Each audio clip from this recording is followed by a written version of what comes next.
Namaskar. I am Ranjan Kumar Amritadi from Amritadi News, Patna, Bihar. You are welcome in Patliputra, the holy land of knowledge and great men. I am very happy to know that BSFDFC, Film South Asia and the Art Culture and Youth Department has organized a successful South Asia Women Film Festival, Patna, from 2 to 9 February in different educational institutes. Uh, I congratulate the whole team. Uh, Namaskar, kindly introduce you. Hi, my name is Alok Adhikari. I am from Kathmandu and I am the Assistant Director of Film South Asia. The Film South Asia is part of the South Asia Trust that brought these films to Patna in collaboration with the Bihar state government. What is your response in this festival of Um, your movies as a documentary films? we got documentary films tend to be hard to screen and difficult to watch even sometimes. They make you think, and they are very different from mainstream cinema. So it is difficult to make people sit and watch it. Sometimes feel like you're forcing them. So having come here and screen these at these institutions, it was a very good experience, and we got obviously, there were people who left, there were people who were not fully interested, but we did get good response from those who sat down and watched the full documentaries here.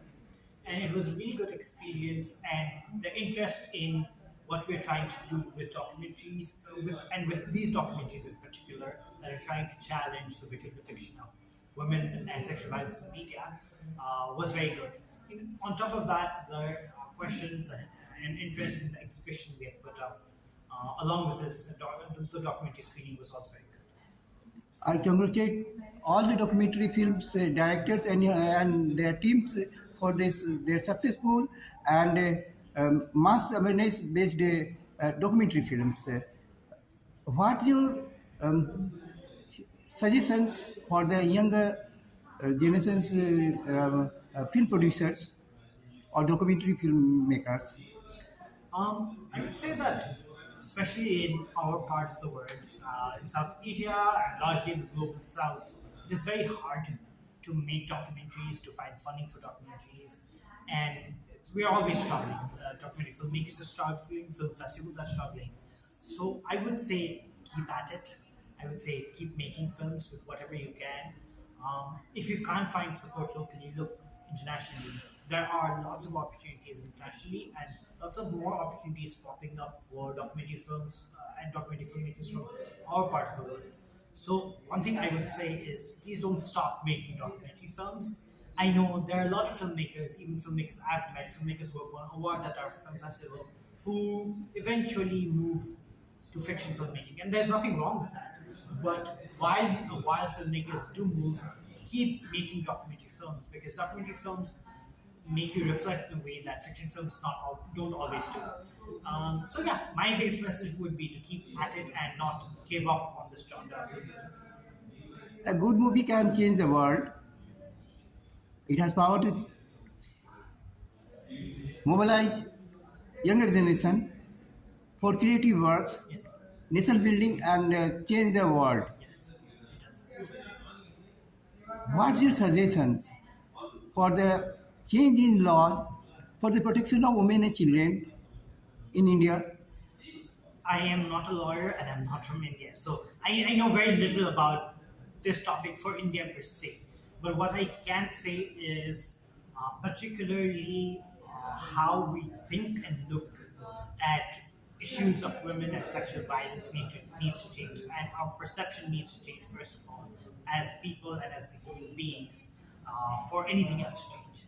Children and women are the essential part of the society and the family, but due to criminalization of politics, children and women trafficking and youth trafficking graph is increasing. Victims are helpless and criminals are fearless. So what to do in this condition? Victims are, there are many stories. There are many stories that are not registered FIR in the police station. What to do in this condition? I think again, I'm how to not, change the mind of the people, I think, because every children and women has right to live in the society, and a happy women and children can make happy world. I think changing people's mind has to come from films, for one thing. Films do have that power because it's such a visual and audio medium that it does have the power to change people's views and perspectives and opinions. But above all, like through films, through articles, through various medium, we need to really change people's perception and make people more aware. I think that's what we need to do to bring really good changes in the society. Thank you very much. Best wishes from Amrita News, and your documentary movies must be screened in international film festivals and sort of prizes and awards to your organization and the directors and producers of the documentary movies, films. Thank you very much. Ranjan Kumar Amrita News, Patna, Bihar. Namaskar.